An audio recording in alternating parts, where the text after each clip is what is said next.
Good morning, students. Question number 10. Question number 10. Board melide. In the hydrogen spectrum, the number of possible lines when an electron, in the hydrogen spectrum, the number of possible lines when an electron jumps from the fifth level will be. ಸ್ವಲ್ಪ ಅದನ್ನು you try to picturise this question in your mind. ಸ್ವಲ್ಪ ಮನಸ್ಸಲ್ಲಿ ಈ question ಹೇಗಿರ್ಬೋದು, ಏನು ಕೇಳಿದ್ದಾರೆ ಅಂತ ಸ್ವಲ್ಪ ಯೋಚನೆ ಮಾಡಿ. ನಿಮಗೆ ಗೊತ್ತಿದೆ, when an electron jumps from higher level to lower level, fifth ಲೆವೆಲಿಂದ ಕೆಳಗಡೆ ಬಂದರೆ, ಫಿಫ್ತಿಂದ ಲೋಯರ್ ಲೆವೆಲ್ಸ್ ಯಾವುದಿದೆ? 4, 3, 2, 1. 5ಇಂದ 4ಗೆ ಬಂದರೂ ಒಂದು ಲೈನ್ ಬರುತ್ತೆ. 5ಇಂದ 3ಗೆ ಬಂದರೆ ಇನ್ನೊಂದು ಲೈನ್ ಬರುತ್ತೆ. 5ಇಂದ 2ಗೆ ಬಂದರೆ ಒಂದು ಲೈನ್ ಬರುತ್ತೆ. 5ಗಿಂತ 1ಗೆ ಒಂದು ಲೈನ್ ಬರುತ್ತೆ. ಟೋಟಲ್ ನಂಬರ್ ಆಫ್ ಲೈನ್ಸ್ ಎಷ್ಟು ಬರುತ್ತೆ ಫಿಫ್ತ್ ಲೆವೆಲಲ್ಲಿರೋ ಎಲೆಕ್ಟ್ರಾನ್ ಜಂಪ್ ಆದರೆ ಅಂತ ನಾವು ಕ್ವಶನ್ ಕೊಟ್ಟಿದ್ದೀವಿ. ಇದಕ್ಕೆ ಒಂದು ಫಾರ್ಮುಲಾ ಇದೆ. Number of lines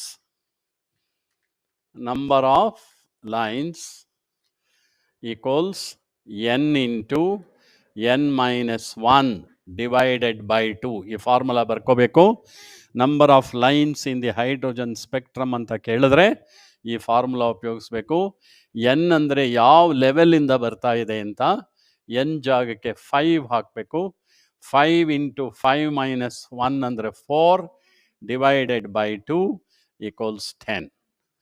So, when the electron in the fifth energy level comes down to the lower energy level, we get a total number of 10 lines. ಈ ಫಾರ್ಮುಲಾನ ಎಲ್ಲರೂ ಬರ್ಕೊಳ್ಳಿ. Next question number 11.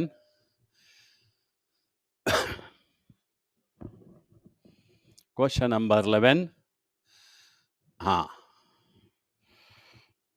Look here. ಈಗ this question I have taken from basic principles. Number of atoms in 558 gram of iron, atomic mass 55.85 is ಅಂತ ಕೇಳಿದ್ದೀವಿ. ಈ ಥರ questions usually ನಾವು ಎಕ್ಸಾಮಲ್ಲಿ ಕೇಳ್ತೀವಿ. ನೀವು ಯಾವುದು ಹಿಂದಿನ ನಮ್ಮ CET NEET ಪೇಪರ್ ಎಲ್ಲ ನೋಡಿ, almost similar questions will definitely appear. ಸ್ವಲ್ಪ ನಿಗಾ ಇಟ್ಟು ಕೇಳಿ. ಕ್ವಶನ್ ನಂಬರ್ ಹಾಕ್ಕೊಳ್ಳಿ, ನಾ ಹೇಳು ಪಾಯಿಂಟ್ಸ್ ಎಲ್ಲ ಬರ್ಕೊಳ್ಳಿ. ನಂಬರ್ ಆಫ್ ಆಟಮ್ಸ್ ಅಥವಾ ಮಾಲಿಕ್ಯೂಲ್ಸ್ ಅಥವಾ ಅಯಾನ್ಸ್, ಇವು ಮೂರರಲ್ಲಿ ಏನೇ ಕೇಳಿದ್ರು, number of atoms, number of molecules, number of ions. Remember, number of atoms, number of molecules, number of ions, ಏನೇ ಕೇಳಿದ್ರು ಒಂದು ಫಾರ್ಮುಲಾ ಇದೆ, ಎಲ್ಲರೂ ಬರ್ಕೋಬೇಕು ಕರೆಕ್ಟಾಗಿ. Moles into ಅವಗ್ಯಾಡ್ರೋ number. ಮೋಲ್ ಮಾಡಿಕೊಂಡು ಅವಗ್ಯಾಡ್ರೋ ನಂಬರಿಂದ ಮಲ್ಟಿಪ್ಲೈ ಮಾಡಿಬಿಟ್ರೆ ಸಿಕ್ಕೋಗುತ್ತೆ ಆನ್ಸರ್. ಈ ಫಾರ್ಮುಲಾನೆಲ್ಲರೂ ಬರ್ಕೊಂಡಿದ್ದೀರಾ? ನೋಡಿ, ಮೋಲ್ಸ್ ಮಾಡೋದು ಹೇಗೆ? ಬೇಕಾದಷ್ಟು ಫಾರ್ಮುಲಾ ಇದೆ ಮೋಲ್ಸ್ಗೆ. ನಾನು ಮುಂದೆ ಹೇಳ್ಕೊಡ್ತೀನಿ, ಯಾವ್ಯಾವ ಫಾರ್ಮುಲಾ ಬಂದಾಗ ಆ ಸಂದರ್ಭದಲ್ಲಿ ಹೇಳ್ತೀನಿ. ನಂಬರ್ ಆಫ್ ಮೋಲ್ಸ್, ಎನ್ ಅನ್ನೋದು ಸ್ಟ್ಯಾಂಡರ್ಡ್ ಸಿಂಬಲ್ಲು. ಎನ್ ಅಂದರೆ always small n, indicates number of moles. Number of ಮೋಲ್ಸ್ಗೆ ಒಂದು ಫಾರ್ಮುಲಾ ಇದೆ, ಇದನ್ನು ಬರ್ಕೋಬೇಕು. Gram mass divided by molar mass. Gram mass divided by molar mass. Gram mass ಕೊಟ್ಟಿದ್ದೀವಿ ನೋಡು, 558.5 grams ಅಲ್ವಾ? ಮೋಲಾರ್ ಮಾಸು ಕೊಟ್ಟಿದ್ದೀವಿ ಬ್ರ್ಯಾಕೆಟಲ್ಲಿ 55.85. ಅಲ್ಲಿಗೆ ಎಷ್ಟಪ್ಪ ಆಯಿತು? 10 moles ಆಯಿತಾ? ಅಂದರೆ 558.5 ಗ್ರಾಮ್ಸಲ್ಲಿ 10 moles ಐರನ್ ಆಟಮ್ಸ್ ಇದೆ. ಆಯಿತಾ? ಈಗ ನೋಡೋಣ, ಫಸ್ಟ್ ಆನ್ಸರ್ ಚೆಕ್ ಮಾಡೋಣ. What is the atomic mass of carbon? You are expected to remember, ಇದು ನಿಮಗೆ ಎಲ್ರಿಗೂ ಗೊತ್ತು ಇರುತ್ತೆ. Atomic mass of carbon is 12. Number of moles of carbon ಏನಪ್ಪ? Again formula gram mass by molar mass. Gram mass ಎಷ್ಟು? 60 gram. 60 gram divided by molar mass 12, ಅಲ್ಲಿಗೆ 5 moles ಆಯಿತು. 60 gram of carbon ಅಂದರೆ 5 moles of carbon atoms. Twice of that, andre into 2, 10 moles. So it will match with this answer.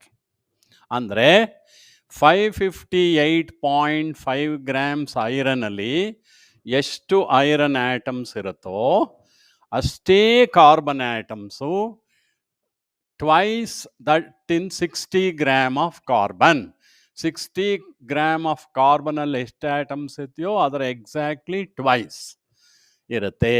ಆದ್ದರಿಂದ option A is correct.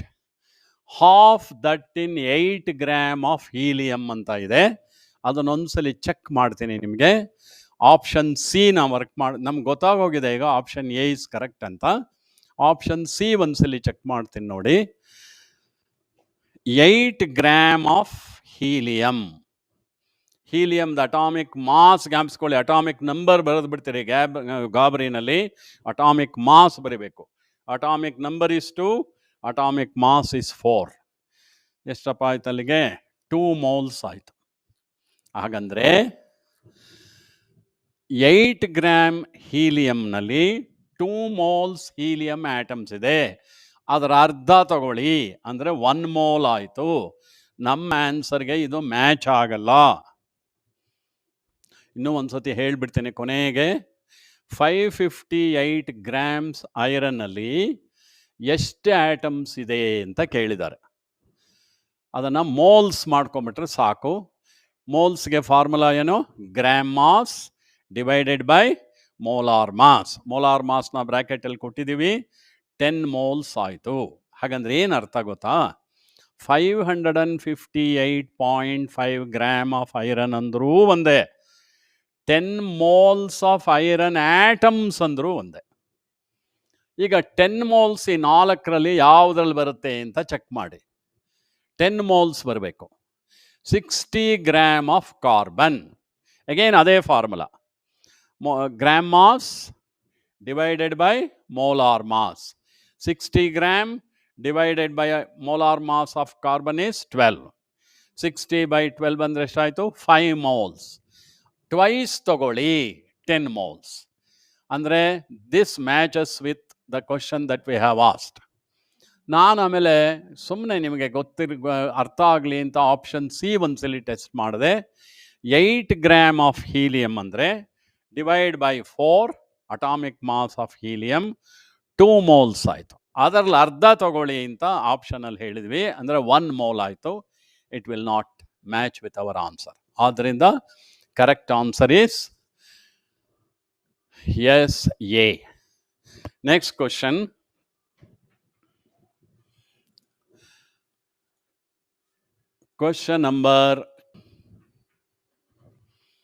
Question ಓದ್ಕೊಳ್ಳಿ ಎಲ್ಲರೂ.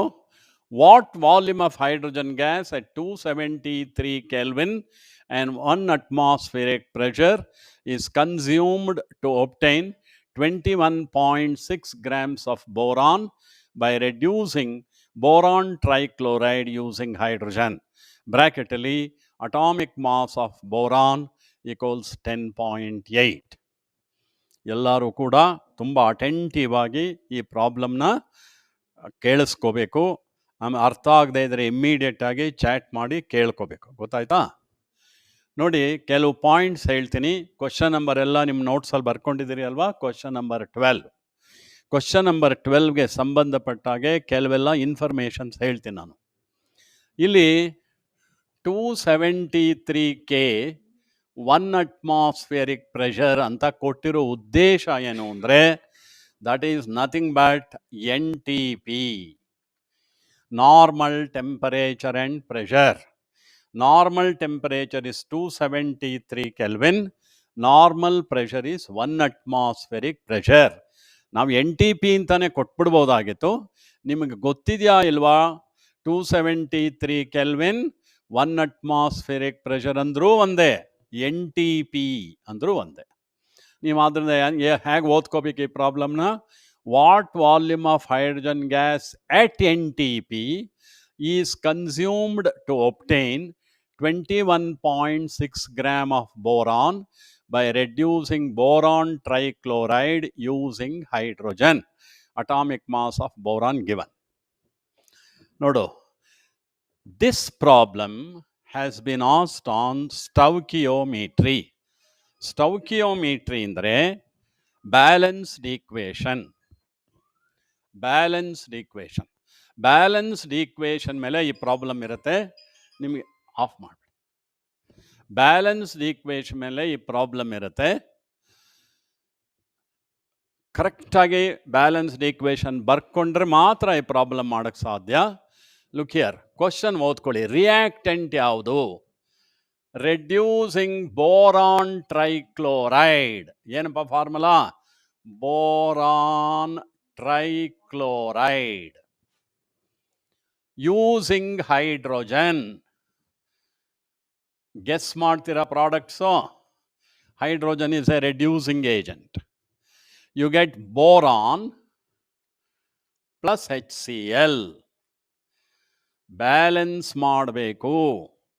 2BCl3 plus 3H2 gives 2B plus 6HCl.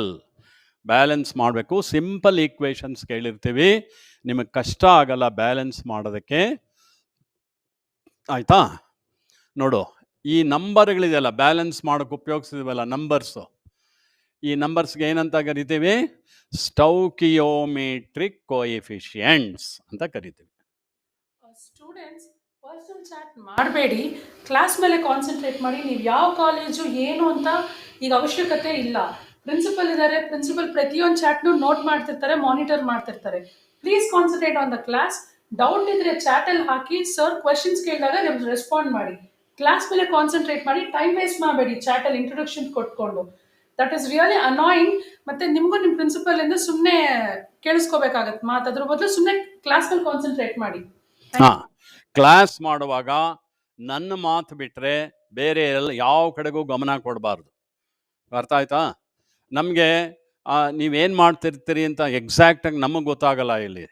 So ನಾವು ಮಾಡುವಾಗ you must be very attentive.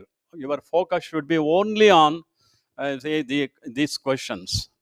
ನೋಡೀಗ balanced equation ಬರೆದಿದ್ದೀನಿ. Balance ಮಾಡಬೇಕಾದ್ರೆ ಈ numbers ಬರಿತೀವಲ್ಲ, ಅದಕ್ಕೆ ಸ್ಟೌಕಿಯೋಮೆಟ್ರಿಕ್ ಕೋಎಫಿಷಿಯೆಂಟ್ಸ್ ಅಂತ ಕರಿತೀವಿ. These numbers indicate moles. ಭಾಳ ಮುಖ್ಯ ಇದು. They don't indicate gram, they indicate moles.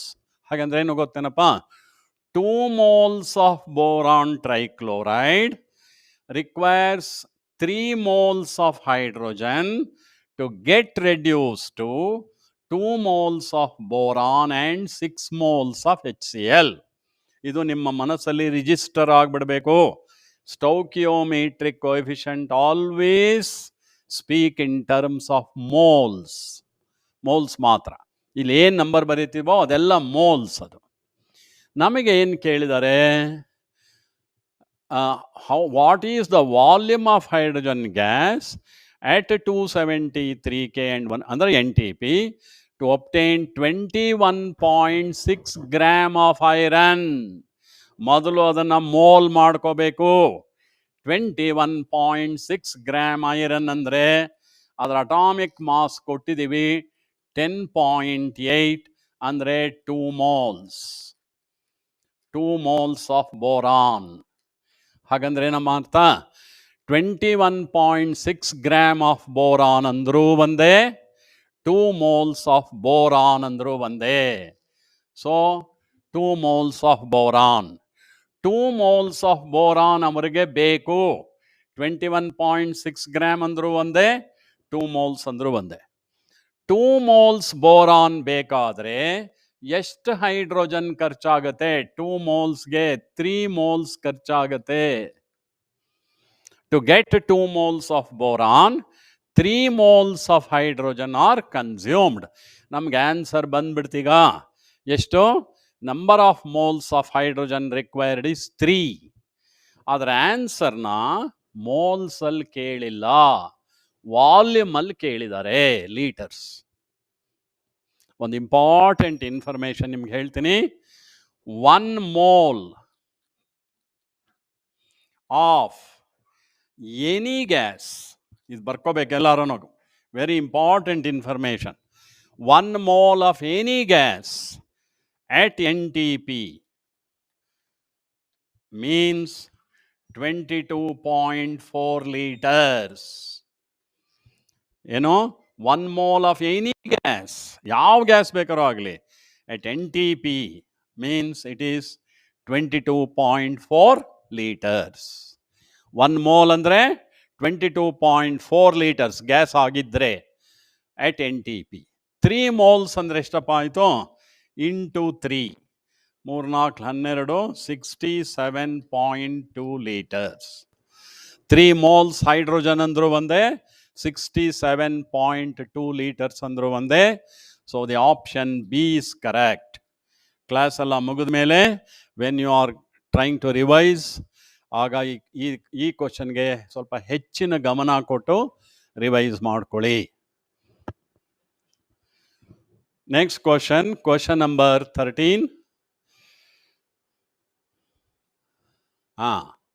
How many moles of magnesium phosphate will contain 0.25 mole of oxygen atoms? ನಿಧಾನವಾಗಿ ಮಾಡ್ತೀನಿ, ಫಾಲೋ ಮಾಡಿ, ಅಟೆಂಟಿವ್ ಆಗಿರಿ. ಮೆಗ್ನೀಷಿಯಂ ಸಿಂಬಲ್ ಏನಪ್ಪ? Mg. ಕರೆಕ್ಟ್. ಫಾಸ್ಫೇಟ್ ಏನ್ ಫಾರ್ಮುಲಾ? PO4. ಈಗ ನಾನು ಮೆಗ್ನೀಷಿಯಂ ಫಾಸ್ಫೇಟ್ಗೆ ಫಾರ್ಮುಲಾ ಬರೀಬೇಕು, ಗೊತ್ತಾಯ್ತಾ? ಮೆಗ್ನೀಷಿಯಂ ಫಾಸ್ಫೇಟ್ ಅನ್ನೋದು ಯೂಶುವಲ್ ಕಾಂಪೌಂಡ್ ಅಲ್ಲ, very rarely we will be getting. ಆದ ಫಾರ್ಮುಲಾ ಸುಮಾರು ಸ್ಟೂಡೆಂಟ್ಸ್ಗೆ ಜ್ಞಾಪಕ ಇರಲ್ಲ. ಫಾರ್ಮುಲಾ ಹೇಗೆ ಬರೆಯೋದು ಅನ್ನೋದನ್ನು ನಾನು ಹೇಳ್ಕೊಡ್ತೀನಿ, ಕರೆಕ್ಟಾಗಿ ಫಾಲೋ ಮಾಡಿ. Magnesium, what is its valency? Mg ಬರೆದ್ರೆ ಎಷ್ಟು ಪ್ಲಸ್ ಬರೀತೀರಿ? Mg2+, ಕರೆಕ್ಟಾ? So magnesium valency is 2. Phosphate valency, acid radical valency ಜ್ಞಾಪಕ ಇಟ್ಕೋಬೇಕಾರೆ PO4 ಬರೋ ಆಸಿಡ್ ಜ್ಞಾಪಿಸ್ಕೊಳ್ಳಿ. PO4 ಬರೋ ಆಸಿಡ್ ಜ್ಞಾಪಿಸ್ಕೊಳ್ಳಿ. ಯಾವುದಪ್ಪ? H3PO4, ಆರ್ಥೋಫಾಸ್ಫಾರಿಕ್ acid. ಆದ್ರಿಂದ PO4 ವೇಲೆನ್ಸಿ ಇಸ್ 3. ಆಸಿಡ್ ರಾಡಿಕಲ್ಗೆ ವೇಲೆನ್ಸಿ ಬರಿಬೇಕಾದ್ರೆ ಈಗ SO4 ಬಂತಪ್ಪ. SO4 ಇರೋ ಆಸಿಡ್ ಯಾವುದು? H2SO4. SO4 valency is 2. Nitrate NO3 ಬಂತು ಅಂತ ಇಟ್ಕೋ. NO3 ಇರೋ ಆಸಿಡ್ ಯಾವುದು? HNO3, ಒಂದೇ ಹೈಡ್ರೋಜನ್. So ನೈಟ್ರೇಟ್ಗೆ valency 1. ಆ ಥರ. ಆಮೇಲೆ ಕ್ರಾಸ್ ಮಲ್ಟಿಪ್ಲೈ ಮಾಡಿ, ಏನು ಬಂತು formula? Mg3 PO4 the twice. ಇದು ಮೆಗ್ನೀಷಿಯಂ ಫಾಸ್ಫೇಟ್. ಆಯ್ತಾ? ಕ್ವಶನ್ ನೋಡಿ ಈಗ, ಹೌ ಮೆನಿ ಮೋಲ್ಸ್? ಮೋಲ್ಸ್ ಅಲ್ಲಿ ಕೇಳಿದೀವಿ answer. Magnesium phosphate will contain 0.25 mole of oxygen atom. ಇದು 1 ಮೋಲಲ್ಲಿ 4 2 8 ಆಟಮ್ಸ್ ಕೇಳಿರೋದು. 4 2s are 8. 1 ಮೋಲ್ ಮೆಗ್ನೀಷಿಯಂ ಫಾಸ್ಫೇಟ್ನಲ್ಲಿ 8 moles ಆಕ್ಸಿಜನ್ ಆಟಮ್ಸ್ ಇದೆ.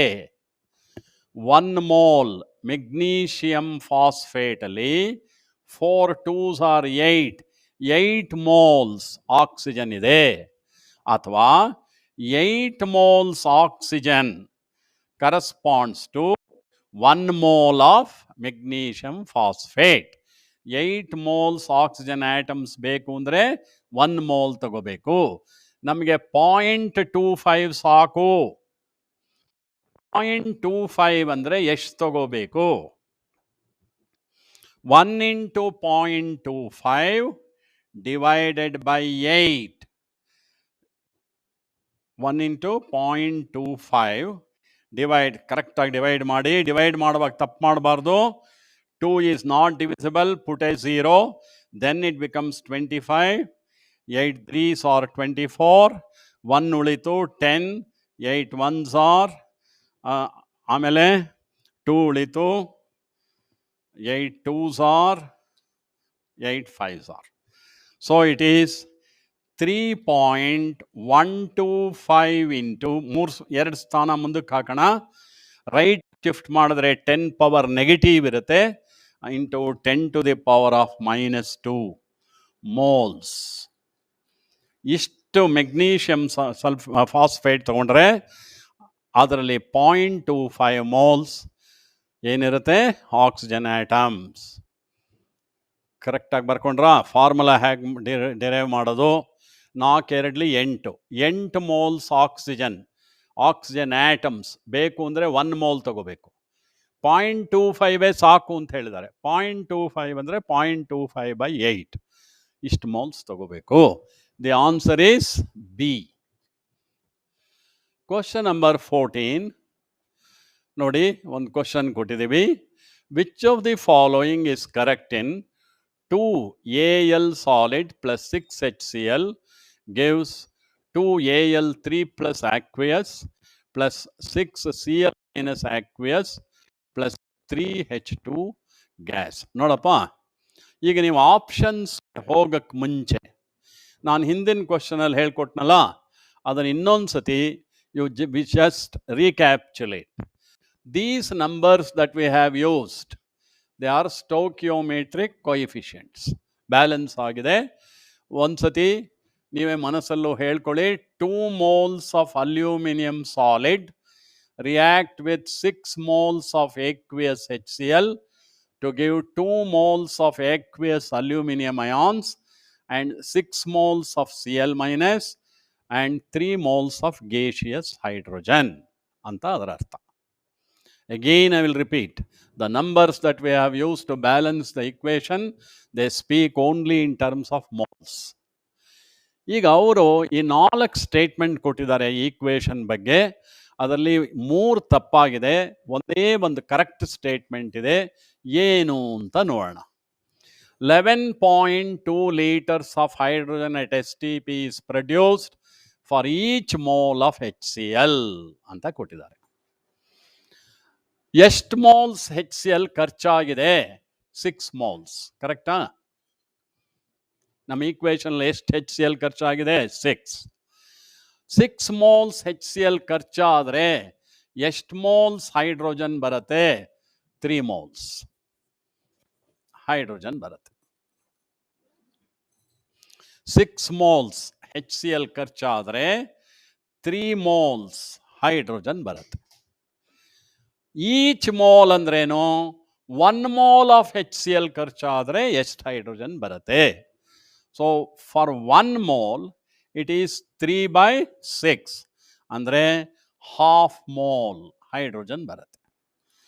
Each mole 1 mole of HCl produces 0.5 mole of hydrogen. ಇವೆಲ್ಲ ಮೋಲ್. ಇದು ಅವರು ವಾಲ್ಯೂಮಲ್ಲಿ ಕೊಟ್ಟಿದ್ದಾರೆ. ಈಗಿನ್ನೂ ಸ್ವಲ್ಪ ಹೊತ್ತಲ್ಲಿ ಹೇಳಿದೆ. 1 mole ಅಂದರೆ 22.4 liters.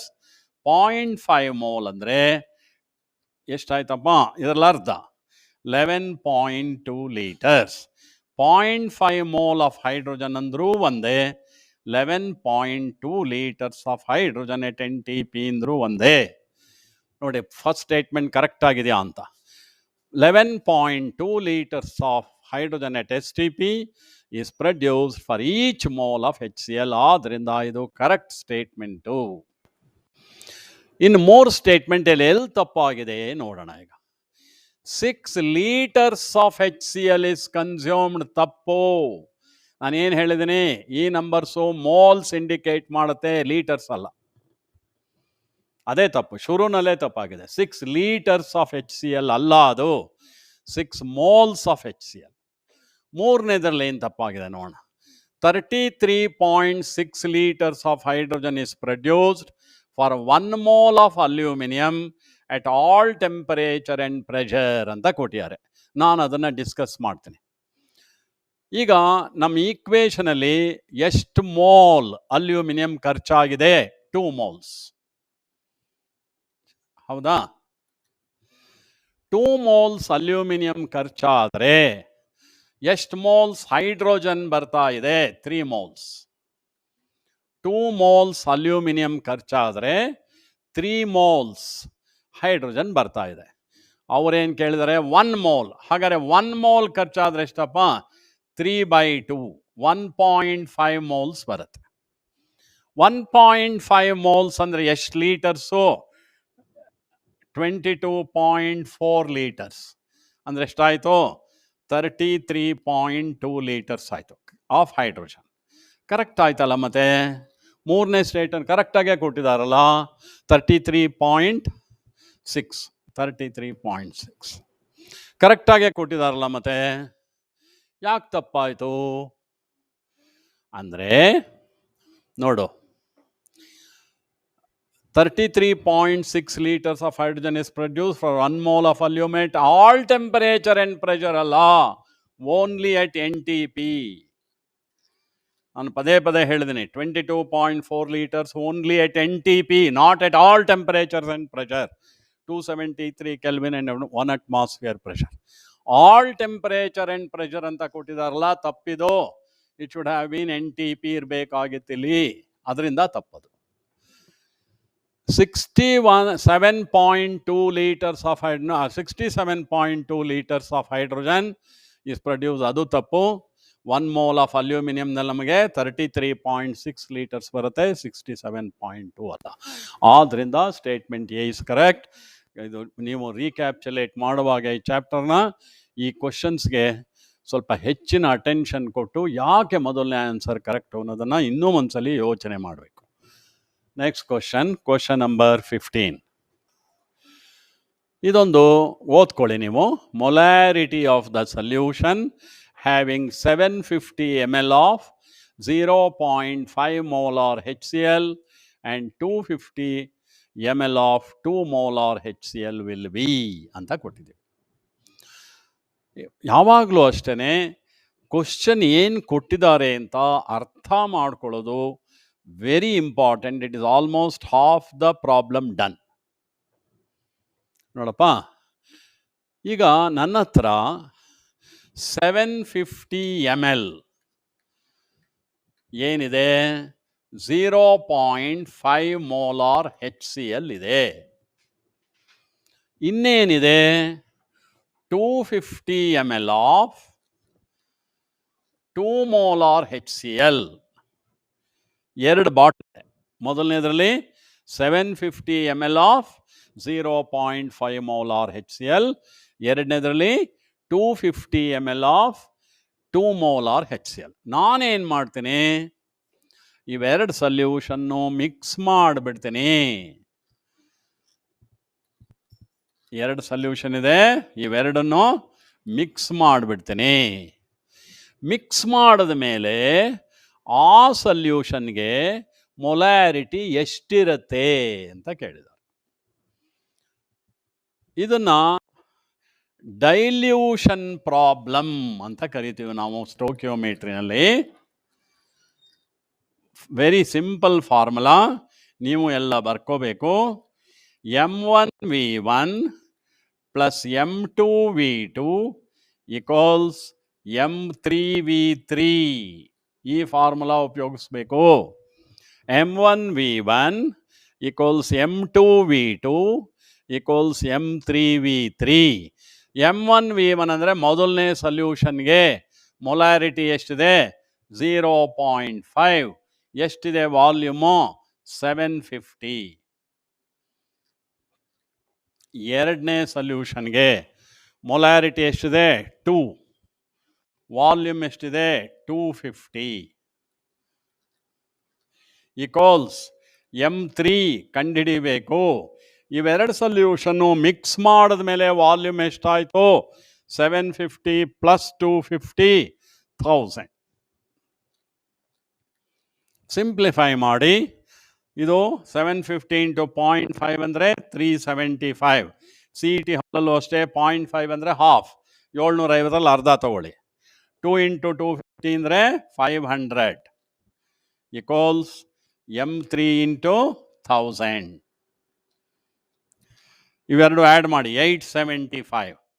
Therefore M3 equals 875 divided by 1000 equals 0.875 molar. ತುಂಬ easy question. So option B. ಯಾವ ಫಾರ್ಮುಲಾ ಜ್ಞಾಪಕ ಇಟ್ಕೋಬೇಕಿಲ್ಲಿ?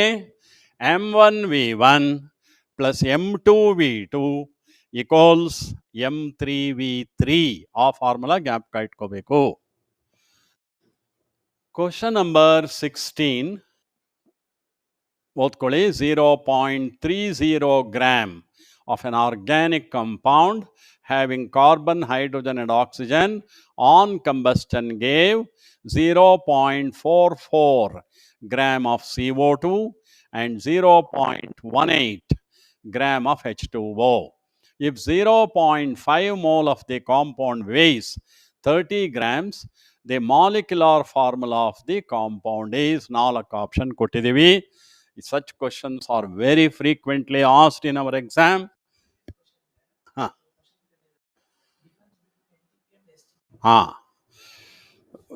ಯಾರೋ ಒಬ್ಬರು ಒಳ್ಳೆ ಕ್ವಶನ್ ಕೇಳಿದ್ರಿ.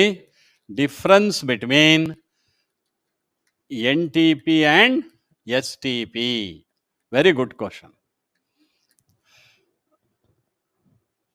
There is no much difference. Difference ಇದೆ, very slight difference between NTP and STP. ನಿಮ್ಮ ಸ್ಟ್ಯಾಂಡರ್ಡ್ಗೆ ಎರಡನ್ನೂ ಆಲ್ಮೋಸ್ಟ್ ಒಂದೇ ಅಂತ ಅನ್ಕೋಬಹುದು. ಆದರೆ ನಾನು ಡಿಫ್ರೆನ್ಸ್ ಹೇಳಿರ್ತೀನಿ. ನಾರ್ಮಲ್ ಟೆಂಪರೇಚರ್ ಅಂದರೆ 273 ಕೆಲ್ವಿನ್. ಸ್ಟ್ಯಾಂಡರ್ಡ್ ಟೆಂಪರೇಚರ್ ಅಂದರೂ 273 ಕೆಲ್ವಿನ್. ಎರಡು ಒಂದೇ. ಟೆಂಪರೇಚರ್ ಏನು ವ್ಯತ್ಯಾಸ ಇಲ್ಲ. ನಾರ್ಮಲ್ ಪ್ರೆಷರ್ ಅಂದರೆ 1 atmosphere pressure is called normal pressure. Standard pressure ಅಂದರೆ 1 bar pressure is called standard pressure. ಪ್ರೆಷರಲ್ಲಿ ವ್ಯತ್ಯಾಸ ಇದೆ. 1 atmosphere ತಗೊಂಡ್ರೆ ನಾರ್ಮಲ್ ಪ್ರೆಷರ್ ಅಂತ ಕರಿತೀವಿ. 1 bar ಪ್ರೆಷರ್ ತಗೊಂಡ್ರೆ ಸ್ಟ್ಯಾಂಡರ್ಡ್ ಪ್ರೆಷರ್ ಅಂತ ಕರಿತೀವಿ.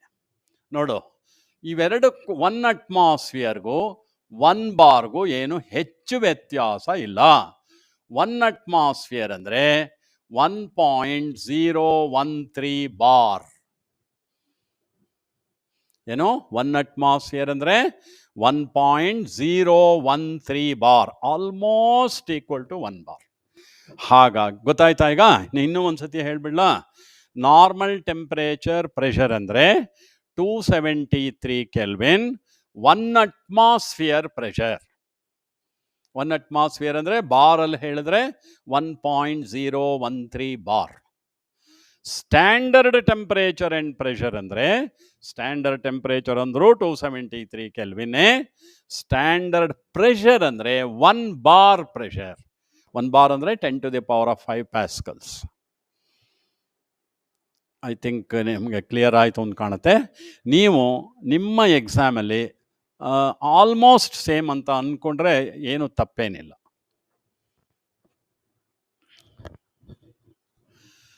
ಈಗ question number 16 has appeared on the board, on the screen. ಈಗ ನೋಡಿ, ಓದ್ಕೊಳ್ಳಿ ಎಲ್ಲರೂ. ಈ ಥರ problem almost we expect relate similar problems. Empirical formula ಕಂಡುಹಿಡಿಯೋದು, ಮಾಲಿಕ್ಯುಲರ್ ಫಾರ್ಮುಲಾ ಕಂಡುಹಿಡಿಯೋದು, ಇವೆಲ್ಲ. ನಾವು ಕೊಟ್ಟಿರೋ ಕ್ವಶನ್ನು ಡೈರೆಕ್ಟ್ ಪ್ರಾಬ್ಲಮ್ ಅಲ್ಲ, ಸ್ವಲ್ಪ ಕಷ್ಟವಾದಂಥ ಪ್ರಾಬ್ಲಮ್ಮು. ನಾನು ನಿಧಾನವಾಗಿ ಮಾಡ್ತೀನಿ, ನಿಗಾ ಇಟ್ಟು ನೋಡ್ಕೊಳ್ಳಿ. ಈ ಕಾಂಪೌಂಡಲ್ಲಿ ಕಾರ್ಬನ್ ಇದೆ, ಹೈಡ್ರೋಜನ್ ಇದೆ, ಆಕ್ಸಿಜನ್ ಇದೆ. ಎಂಪೆರಿಕಲ್ ಫಾರ್ಮುಲಾ ಕಂಡುಹಿಡಿಯಬೇಕಾದ್ರೆ ಎಷ್ಟು ಪರ್ಸೆಂಟ್ ಕಾರ್ಬನ್ನು, ಎಷ್ಟು ಪರ್ಸೆಂಟ್ ಹೈಡ್ರೋಜನ್ನು, ಎಷ್ಟು ಪರ್ಸೆಂಟ್ ಆಕ್ಸಿಜನ್ ಅನ್ನೋದು ಬೇಕು, ಕೊಟ್ಟಿಲ್ಲ ನಮಗಿಲ್ಲಿ. ಈಗ ನಾನು ಎಷ್ಟು ಪರ್ಸೆಂಟ್ ಕಾರ್ಬನ್ ಇದೆ, ಎಷ್ಟು ಪರ್ಸೆಂಟ್ ಹೈಡ್ರೋಜನ್ ಇದೆ, ಎಷ್ಟು ಪರ್ಸೆಂಟ್ ಆಕ್ಸಿಜನ್ ಇದೆ ಅಂತ ಹ್ಯಾಕ್ ಕಂಡುಹಿಡ್ಕೊಳ್ಳೋದು ಅಂತ ನಾನು ಹೇಳ್ಕೊಡ್ತೀನಿ. ನಿಧಾನವಾಗಿ ಫಾಲೋ ಮಾಡಿ. ಈಗ ಈ ಕಾಂಪೌಂಡ್ನ ಬರ್ನ್ ಮಾಡಿದ್ರೆ ಕಾರ್ಬನ್ ಡೈಆಕ್ಸೈಡ್ ಬಂದಿದೆ, ವಾಟರ್ ಬಂದಿದೆ. ಕಾರ್ಬನ್ ಡೈಆಕ್ಸೈಡ್ ಫಾರ್ಮುಲಾ ಏನಪ್ಪ? CO2. ಹೌದಾ? ಇದರ ಮೋಲಾರ್ ಮಾಸ್ ಕಂಡುಹಿಡಿಯೋಣ. ಕಾರ್ಬನ್ಗೆ ಎಷ್ಟು? 12, ಆಕ್ಸಿಜನ್ಗೆ 16 × 2 32 ಈಕ್ವಲ್ಸ್ 44. ಹೌದಾ? 44 ಅಲ್ಲಿ ಕಾರ್ಬನ್ ಮಾತ್ರ ಎಷ್ಟಿದೆ? 12. 12/44. ನನಗೆ ಕಾರ್ಬನ್ ಮಾತ್ರ ಬೇಕು, ಕಾರ್ಬನ್ ಡೈಆಕ್ಸೈಡ್ ಬೇಡ. ಪರ್ಸೆಂಟೇಜ್ ಆಫ್ ಕಾರ್ಬನ್ ಬೇಕು. Carbon dioxide 44. ಆ 44 ಅಲ್ಲಿ ಕಾರ್ಬನ್ ಮಾತ್ರ ಎಷ್ಟಿದೆ? 12. 12/44 ಅಂತ ತಗೋಬೇಕು. ಇಂಟು ಅವ್ರಿಗೆ ಎಷ್ಟು ಕಾರ್ಬನ್ ಡೈಆಕ್ಸೈಡ್ ಬಂದಿದೆಯಪ್ಪ? 0.44. ಅರ್ಥ ಆಯ್ತಾ? ಏನು ಮಾಡಬೇಕು? 12/44 ಇಂಟು 0.44.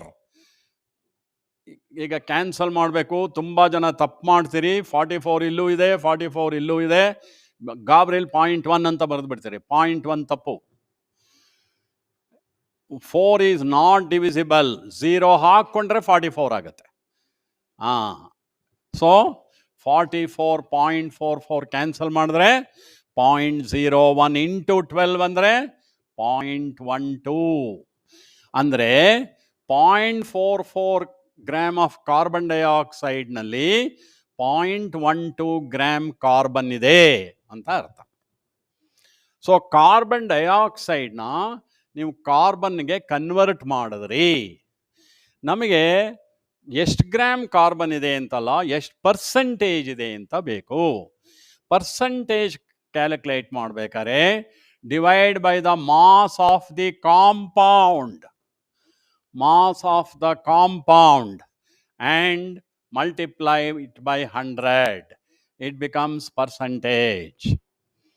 ಇಲ್ಲೂ ನೋಡಿ, ಬೇಗ ಸಿಂಪ್ಲಿಫೈ ಮಾಡಬೇಕಾದ್ರೆ ಇಲ್ಲೂ 2 ಡೆಸಿಮಲ್ ಇದೆ, ಇಲ್ಲೂ 2 ಡೆಸಿಮಲ್ ಇದೆ. ಆದ್ದರಿಂದ ಇದನ್ನು 12/30 ಅಂತ ಬರ್ಕೋಬೋದು. ಇಂಟು 100. 0 ಕ್ಯಾನ್ಸಲ್ ಮಾಡಿ, 3 4s are, so it is 40%. So carbon is 40%. ಈಗ ನಿಮ್ಗೆ ಅರ್ಥ ಆಗಿದ್ರೆ ವಾಟರ್ ವೆಯ್ಟ್ ಕೊಟ್ಟಿದ್ದೀವಿ 0.18 ಗ್ರಾಮ್ ಅಂತ. ಅದನ್ನು ಈಗ ಹೈಡ್ರೋಜನ್ಗೆ ಕನ್ವರ್ಟ್ ಮಾಡ್ಬೇಕು ನೀವು. ವಾಟರ್ಗೆ ಏನಪ್ಪ ಫಾರ್ಮುಲಾ? H2O. ಅದರ ಮೋಲಾರ್ ಮಾಸು 1 × 2 + 16 = 18. ಈಗ ನೀವೇ ಫಾರ್ಮುಲಾ ಮಾಡ್ಕೊಳ್ಳಿ ನೋಡೋಣ. ಮಾಸ್ ಆಫ್ ಹೈಡ್ರೋಜನ್ ಯಾವುದನ್ನು ಭಾಗಿಸ್ತೀರಿ ಅಂತ, ಯಾವುದನ್ನು ಡಿವೈಡ್ ಮಾಡಿ.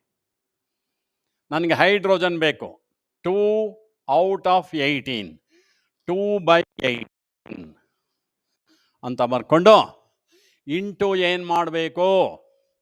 ನಮಗೆಷ್ಟು ವಾಟರ್ ಕೊಟ್ಟಿದ್ದಾರೆ? 0.18. ಎಷ್ಟು ಡಿವೈಡ್ ಮಾಡ್ಬೇಕಾದ್ರೆ ಅಗೈನ್ 0.01 ಇಂಟು 2 ಅಂದರೆ 0.02. ಇದು ಗ್ರಾಮ್ ಆಫ್ ಹೈಡ್ರೋಜನ್. ಅಂದರೆ 0.18 ಗ್ರಾಮ್ ವಾಟರ್ನಲ್ಲಿ 0.02 ಗ್ರಾಮ್ ಹೈಡ್ರೋಜನ್ ಮಾತ್ರ ಇದೆ. ಪರ್ಸೆಂಟೇಜ್ ಮಾಡ್ಬೇಕನ್ನ ಹೇಳ್ಕೊಟ್ನಲ್ಲ, divide by the mass of the compound into 100. ಇಲ್ಲೂ ಅಷ್ಟೇ 2 ಸ್ಥಾನ ಇದೆ, ತೆಗೆದುಬಿಡಿ. 2/30 ಇಂಟು 100 ಅಲ್ವಾ? 2 15s are, ಇದು 2 15s are 15, 6 are 90, 6.66% ಬರುತ್ತೆ. Hydrogen is 6.66%. ಆಕ್ಸಿಜನ್ ಮಾಡ್ಕೋಬೇಕಾಗಿಲ್ಲ, ಇವೆರಡು ಆ್ಯಡ್ ಮಾಡಿಬಿಟ್ಟು 100 ಕಳೆದ್ಬಿಟ್ರೆ ಬಂದ್ಬಿಡುತ್ತೆ. 100 ಇವೆರಡು ಆ್ಯಡ್ ಮಾಡಿ 46.66, 0.34 ಮೊದಲಾರೋದ್ರೆ 3 5 53.34%. ಈ ಥರ ಬೇಗ ಮಾಡ್ಕೋಬೇಕು. ಈಗ ಫಸ್ಟ್ PUC ನಲ್ಲಿ ನೀವು ಮಾಡಿದಿರಲ್ಲ ಎಂಪೆರಿಕಲ್ ಫಾರ್ಮುಲಾ, ಆ ಪ್ರೊಸೀಜರ್ ಗ್ಯಾಪ್ಸ್ಕೊಳ್ಳಿ. ಪರ್ಸಂಟೇಜ್ನೆಲ್ಲ ಯಾವುದರಿಂದ ಡಿವೈಡ್ ಮಾಡಬೇಕು? ಅಟಾಮಿಕ್ ಮಾಸ್ ಇಂದ ಡಿವೈಡ್ ಮಾಡಬೇಕು. Divide the percentage by atomic mass. Atomic mass of oxygen is 16, carbon 12, hydrogen 1. ಬೇಗ ಬಾಕ್ಸಿ. 12 3s are 36, 3.33 ಬರುತ್ತೆ. ಇದು 6.66 ಬರುತ್ತೆ. ಅದು ನೋಡಿ ಎಷ್ಟು ಬರುತ್ತೆ? 16 3s are 48, ಅಗೈನ್ 3 ಬರುತ್ತೆ. ಆಮೇಲೆ ಏನು ಹೇಳ್ಕೊಟ್ಟಿದ್ದೀಪ ಫಸ್ಟ್ PUCಲಿ? Divide all the numbers by the least. Least ಯಾವುದು? 3.33.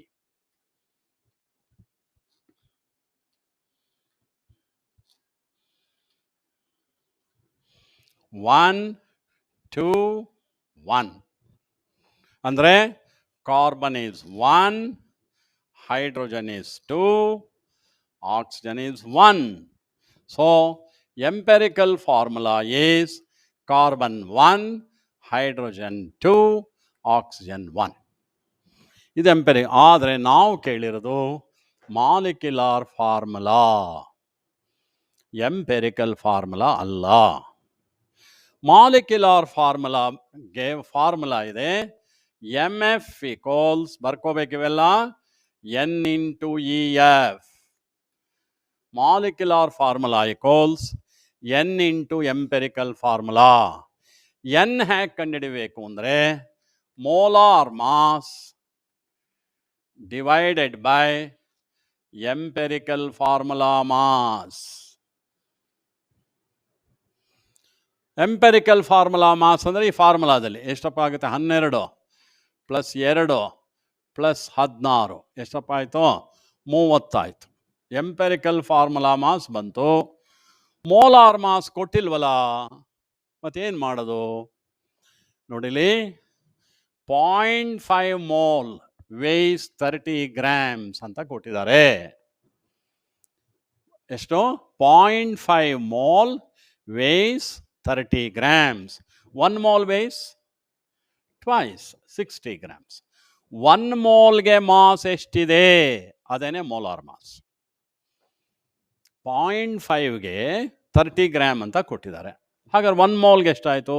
60 gram. Mass of 1 mole itself is called molar mass. ಎನ್ ಎಷ್ಟಪ್ಪ ಆಯ್ತು ಅಲ್ಲಿಗೆ? 2. ಎಂಪೆರಿಕಲ್ ಫಾರ್ಮುಲಾನ ಅಂದರೆ CH2O ಎರಡರಿಂದ ಮಲ್ಟಿಪ್ಲೈ ಮಾಡಿ ಎಷ್ಟು ಬಂತು? C2H4O2. ಇದೇನೇ ಎಂಪೆರಿಕಲ್ ಫಾರ್ಮುಲಾ. ಗೊತ್ತಾಯ್ತಲ್ಲ? ಈ ತರಹ ಪ್ರಾಬ್ಲಮ್ ನೀವು ಪ್ರಾಕ್ಟೀಸ್ ಮಾಡ್ಕೊಂಬಿಟ್ರೆ ಏನೇ ಟ್ವಿಸ್ಟ್ ಮಾಡಿದ್ರೂ ಕೂಡ ನಿಮಗೆ ಮಾಡೋಕ್ಕೆ ಅರ್ಥ ಆಗುತ್ತೆ. ಕಾರ್ಬನ್ ಡೈಆಕ್ಸೈಡ್ ಮಾಸ್ ಕೊಟ್ಟಾಗ ಕಾರ್ಬನ್ ಮಾಸ್ ಕಂಡುಹಿಡ್ಕೊಳ್ಳೋದು ಹೇಗೆ, ವಾಟರ್ ಮಾಸ್ ಕೊಟ್ಟಾಗ ಹೈಡ್ರೋಜನ್ ಮಾಸ್ ಕಂಡುಹಿಡ್ಕೊಳ್ಳೋದು ಹೇಗೆ, ಫಾರ್ಮುಲಾ ಹೇಳ್ಕೊಟ್ಟಿದ್ದೀನಿ. ಕರೆಕ್ಟಾಗಿ ಕಲ್ತ್ಕೋಬೇಕು. ನಮ್ಮ ಆನ್ಸರ್ ಯಾವುದಕ್ಕೆ ಮ್ಯಾಚ್ ಆಗುತ್ತೆ? C2H4O2. ನೀವು ಆಯಿತಾ? CH2O. ನಮಗೆ ಯಾವುದೋ ಒಂದು ಆನ್ಸರ್ ತಪ್ಪಾಗಿದೆ. ನೀವು ಕರೆಕ್ಟ್ ಆನ್ಸರ್ ಬರ್ಕೊಂಬಿಡಿ. 4 ಕೂಡ ಮ್ಯಾಚ್ ಆಗ್ತಾ ಇಲ್ಲ. ನಮ್ಮ ಆನ್ಸರ್ ಎಷ್ಟು ಬರಬೇಕಾಗಿತ್ತು? C2H4O2. ಇದನ್ನು C2H4 ಅಂತ ಮಾಡ್ಕೊಳ್ಳಿ. Option A C2H4O2.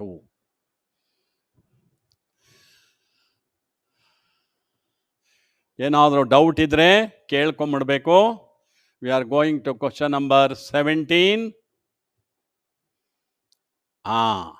ಇದು ಕೂಡ ಮುಖ್ಯವಾದಂಥ ಪ್ರಶ್ನೆ. Easy but unless you know the trick behind, ಭಾಳ ಕಷ್ಟ ಆಗುತ್ತೆ. 12 liters of hydrogen and 11.2 liters of chlorine are mixed and exploded. The composition of the mixture by volume is, ನೋಡಪ್ಪ ಯಾವ್ಯಾವ್ದು ಮಿಕ್ಸ್ ಮಾಡಿದ್ದಾರೆ ಇಲ್ಲಿ, ಹೈಡ್ರೋಜನ್ ಮತ್ತು ಕ್ಲೋರಿನ್. ನಿಮಗೆ ಗೊತ್ತಿದೆ ಇವೆರಡು ಕಂಬೈನ್ ಆದರೆ 2HCl ಬರುತ್ತೆ. Hydrogen is A gas, chlorine is A gas, hydrogen chloride is A gas. ನಾ ಹೇಳೋದನ್ನು ಕರೆಕ್ಟಾಗಿ ಫಾಲೋ ಮಾಡ್ಕೊಳ್ಳಿ. ಇದು ಗೇಷಿಯಸ್ ರಿಯಾಕ್ಷನ್. ಇದು ಅಂದರೆ ರಿಯಾಕ್ಟೆಂಟ್ಸು ಪ್ರಾಡಕ್ಟ್ಸು ಎಲ್ಲ ಗ್ಯಾಸಸ್ ಆಗಿದೆ. ನಾನು ಇದುವರೆಗೂ ಹೇಳ್ತಾ ಬರ್ತಾ ಇದ್ದೀನಿ, ಈ ನಂಬರ್ಸು ದೇ ಇಂಡಿಕೇಟ್ ಮೋಲ್ಸ್. ಹಾಗಂದ್ರೇನು, 1 mole of gaseous hydrogen combines with 1 mole of gaseous chlorine to give 2 moles of HCl ಅಂತ ಅರ್ಥ. ಗೇಷಿಯಸ್ ರಿಯಾಕ್ಷನಲ್ಲಿ ಗಮನ ಇಟ್ಟು ಕೇಳಿ, ಗೇಷಿಯಸ್ ರಿಯಾಕ್ಷನಲ್ಲಿ ಮಾತ್ರ ಈ ನಂಬರ್ಸು ವಾಲ್ಯೂಮ್ನು ಇಂಡಿಕೇಟ್ ಮಾಡುತ್ತೆ, provided temperature and pressure is same. Under constant and temperature and pressure, these numbers not only indicate moles but also indicate volume, gaseous reaction. Note ಮಾಡ್ಕೊಂಡ್ರ ಅದನ್ನ. The stoichiometric coefficients indicate volume also. Moles indicate ಮಾಡುತ್ತೆ, volume also at same temperature and pressure. ಹಾಗಂದ್ರೆ 1 mole hydrogen ಅಂತ ಬೇಕಾರೋ ತಗೋಬೋದು. 1 liter hydrogen gas combines with 1 liter chlorine gas to give 2 liters of HCl at same temperature and pressure. Confuse ಮಾಡ್ಕೋಬಾರ್ದು. Litres ಯಾವಾಗ ಮಾತ್ರ ತಗೊಳ್ಳೋಕೆ ಸಾಧ್ಯ, gaseous ರಿಯಾಕ್ಷನಲ್ಲಿ. ಇಲ್ಲದೆ ಇದ್ರೆ ಏನು ತಗೋಬೇಕು, ಮೋಲ್ಸೇ ತಗೋಬೇಕು. ನೋದರಿಗೂ ಈಗ ನೀನು 1 liter ಹೈಡ್ರೋಜನ್ ತಗೊಂಡ್ರೆ ಕರೆಕ್ಟಾಗಿ 1 liter ಕ್ಲೋರಿನ್ ಹಾಕಬೇಕು. ನೀನೆಷ್ಟು ತೊಗೊಂಡಿದೆ, 12 liters ಹೈಡ್ರೋಜನ್ ತೊಗೊಂಡಿದೆ. 1ಗೆ 1 ಹಾಕಬೇಕು, 1:1. 12 liter ಹೈಡ್ರೋಜನ್ ತೊಗೊಂಡ್ರೆ ಕ್ಲೋರಿನ್ ಎಷ್ಟಪ್ಪ ಹಾಕಬೇಕಾಗಿತ್ತು? ಹಾಗಾದರೆ 1 liter ಹೈಡ್ರೋಜನ್ಗೆ 1 liter ಕ್ಲೋರಿನ್ ಹಾಕಬೇಕು. 12 liters ಹೈಡ್ರೋಜನ್ಗೆ 12 liters ಕ್ಲೋರಿನ್ ಹಾಕಬೇಕಾಗಿತ್ತು. ಆದರೆ ನೀವೇನು ಮಾಡಿದಿರಿ, ಅದರಲ್ಲಿ ಕಡಿಮೆ ಹಾಕ್ಬಿಟ್ಟಿದಿರಿ. ಎಷ್ಟೋ, 11.2 liters. ಅಂದ್ರೆ ಅರ್ಥ ಏನೋ, ಎಷ್ಟು ಕ್ಲೋರಿನ್ ತಗೋಬೇಕಾಗಿತ್ತೋ ನ್ಯಾಯವಾಗಿ ಅಷ್ಟು ತಗೊಂಡಿಲ್ಲ, ಕಡಿಮೆ ತಗೊಂಬಿಟ್ಟಿದ್ರಿ. ಯಾವುದನ್ನು ಕಡಿಮೆ ಇದೆಯೋ ಅದಕ್ಕೆ ಲಿಮಿಟಿಂಗ್ ರಿಯೇಜೆಂಟ್ ಅಂತ ಕರೀತಾರೆ. ಒಂದು ರಿಯಾಕ್ಷನಲ್ಲಿ that reactant which is taken in smaller quantity than required is called limiting reagent. ಈ ರಿಯಾಕ್ಷನ್ಲಿ chlorine limiting reagent. Limiting reagent is completely consumed.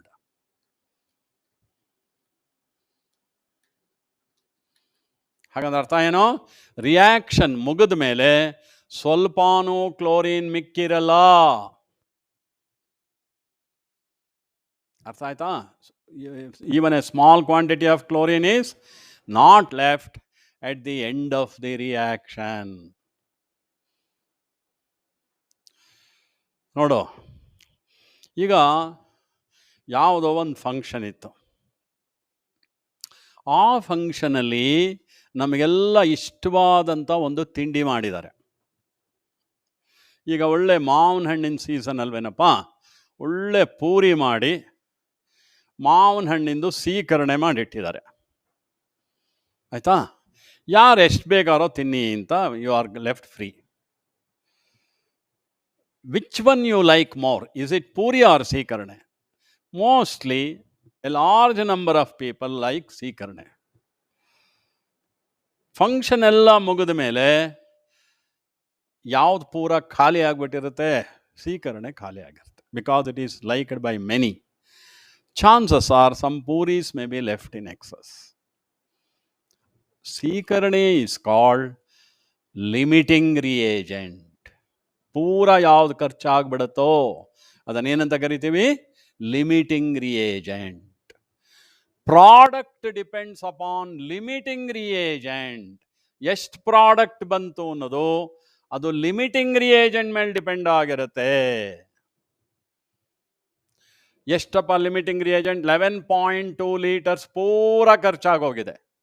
11.2 litres ಖರ್ಚಾದರೆ 1ಗೆ 1, 2ಕ್ಕೆ 2, 10ಕ್ಕೆ 10, 11.2ಗೆ 11. 1:1. ಇದು 11.2 ಲೀಟರ್ಸ್ ಖರ್ಚಾದರೆ ಇದು 11.2 ಲೀಟರ್ಸೇ ಖರ್ಚಾಗತ್ತೆ. ಎಷ್ಟು ತೊಗೊಂಡಿದ್ರಿ? 12. 12ಅಲ್ಲಿ 11.2 ಖರ್ಚಾಯಿತು ಅಂದರೆ 0.8 litres of hydrogen is left after the reaction. 0.8 litres hydrogen ಉಳಿದಿರುತ್ತೆ. HCl ಎಷ್ಟು ಬರುತ್ತೆ? Depends on limiting reagent. 1 litre chlorine react ಆದರೆ ಅದರ 2ರಷ್ಟು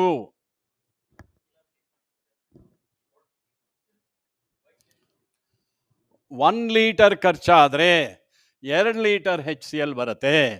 11.2 ಲೀಟರ್ಸ್ ಖರ್ಚಾದರೆ ಅದರ 2ರಷ್ಟು 22.4 ಲೀಟರ್ಸ್ HCl ಬರುತ್ತೆ. ಸೊ ರಿಯಾಕ್ಷನ್ ಎಲ್ಲ ಮುಗಿದ ಮೇಲೆ ನಮ್ಮ ವೆಸಲಲ್ಲಿ 0.8 litres of hydrogen and 22.4 litres of HCl ಇರುತ್ತೆ. ಈ ಆನ್ಸರ್ ಯಾವುದಕ್ಕೆ ಮ್ಯಾಚ್ ಆಗ್ತಾ ಇದೆ? ಸಿ. ಕರೆಕ್ಟಾಗಿ ಇದನ್ನು ಇನ್ನೊಂದ್ಸಲಿ ಕ್ಲಾಸ್ ಮುಗಿದ ಮೇಲೆ ಯೋಚನೆ ಮಾಡಿ ಅರ್ಥ ಮಾಡ್ಕೊಳ್ಳೋದಕ್ಕೆ ಟ್ರೈ ಮಾಡಬೇಕು. Next question. Question number 18.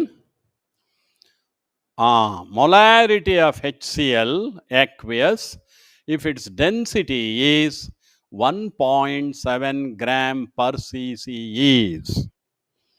ಇದನ್ನು ನಾನು 2-3 ಕ್ವಶನ್ ಪೇಪರ್ನಲ್ಲಿ ನೋಡಿದ್ದೀನಿ. ಇದೇ ತರಹ ಕ್ವಶನ್ಸು ಇದೆ. ಡೆನ್ಸಿಟಿನ ಮೊಲಾರಿಟಿಗೆ ಕನ್ವರ್ಟ್ ಮಾಡಬೇಕು. ಎರಡರದ್ದು ಡೆಫಿನೇಷನ್ ಗೊತ್ತಿರಬೇಕು. ಡೆನ್ಸಿಟಿ ಅಂದರೆ ಮಾಸ್ ಓವರ್ ವಾಲ್ಯೂಮ್, ಹೌದಾ? ಮೊಲಾರಿಟಿ ಅಂದರೆ ಏನಪ್ಪ? Number of moles divided by volume in litres, ಹೌದಾ? ಡೆನ್ಸಿಟಿ ಎಷ್ಟಪ್ಪ ಕೊಟ್ಟಿದ್ದಾರೆ? ಮಾಸ್ ಕೊಟ್ಟಿದ್ದಾರೆ. ಎಷ್ಟು? 1.7 ಗ್ರಾಮ್ ಪರ್ ಸಿ ಸಿ ಅಂದರೆ 1 cc. ಸಿ ಸಿ ಅಂದರೂ ಒಂದೇ, ML ಅಂದರೂ ಒಂದೇ. ಕೆಲವರಿಗೆ ಕನ್ಫ್ಯೂಷನ್ ಇರುತ್ತೆ, ಆಯಿತಾ? ಸಿ ಸಿ ಅಂದರೆ ಕ್ಯೂಬಿಕ್ ಸೆಂಟಿಮೀಟರ್, ML ಅಂದರೆ ಮಿಲಿಲೀಟರ್, ಎರಡೂ ಒಂದೇ. 1.7 ಗ್ರಾಮ್ ಪರ್ ಸಿ ಸಿ. ಇದನ್ನು ಮೋಲ್ಸ್ ಮಾಡಬೇಕು, ಇದನ್ನು ಲೀಟರ್ಸ್ ಮಾಡಬೇಕು. ಆಗ ನಮಗೆ ಮೊಲಾರಿಟಿ ಬರುತ್ತೆ. ಬೇಕಾದಷ್ಟು ಸಲ ಹಿಂದಿನ ಕ್ಲಾಸಲ್ಲಿ ಹೇಳ್ಕೊಟ್ಟಿದ್ದೀನಿ. ಮಿಲಿಲೀಟರ್ ಅಂದರೆ ಮಿಲಿಗೆ 10 to the power of milli ಅಂದರೆ 10 to the power of -3 litre. Millilitre ಅಂದ ಮಿಲಿಲೀಟರ್ನ 10 to the power of -3 ಇಂದ ಮಲ್ಟಿಪ್ಲೈ ಮಾಡಿಬಿಟ್ರೆ ಲೀಟರ್ ಆಗಿಬಿಡತ್ತೆ. ಯಾಕೆ ಲೀಟರ್ ಮಾಡಬೇಕು? ನಮ್ಮ ಫಾರ್ಮುಲಾದಲ್ಲಿ ಮೊಲಾರಿಟಿನಲ್ಲಿ volume should be expressed in litres. ಒಂದು ಕೆಲಸ ಆಗೋಯ್ತು. ನ್ಯೂಮರೇಟರ್ನ ಮೋಲ್ಸ್ ಮಾಡಬೇಕು. ನಾನು ಅನೇಕ ಸಂದರ್ಭದಲ್ಲಿ ಆಗಲೇ ಹೇಳ್ಕೊಟ್ಟಾಯಿತು. ಗ್ರಾಮ್ ಮಾಸ್ ಇದ್ದರೆ ಮೋಲ್ಸ್ ಮಾಡೋದು ಹೇಗೆ ಅಂತ. Number of moles equals gram mass divided by molar mass. Gram mass is 1.7 gram. Molar mass ಯಾವುದ್ರದ್ದು? HCl. HCl ಮೋಲಾರ್ ಮಾಸ್ ನೀವೇ ಮನಸ್ಸಲ್ಲಿ ಕ್ಯಾಲ್ಕುಲೇಟ್ ಮಾಡ್ಕೊಳ್ಳಿ. 1 + 35.5 ಅಂದರೆ 36.5. ಇದನ್ನ ಒಂದು 0 ಹಾಕೊಂಡು ಝೀರೋ ಏನು ಬೇಡ. It is 17/365. ಹೌದಾ? ಸೊ ಎಷ್ಟು ಮೋಲ್ಸು? 17/365. 10⁻³ ನ್ಯೂಮರೇಟರ್ಗೆ ಟ್ರಾನ್ಸ್ಫರ್ ಮಾಡಿ 10⁻³ ಆಗತ್ತೆ, ಡಿವೈಡೆಡ್ ಬೈ 365. ಅಪ್ರಾಕ್ಸಿಮೇಟಾಗಿ ನಾನು ಸಿಂಪ್ಲಿಫೈ ಮಾಡ್ತೀನಿ. 17 2s are 34. 2 ಉಳಿತು 25.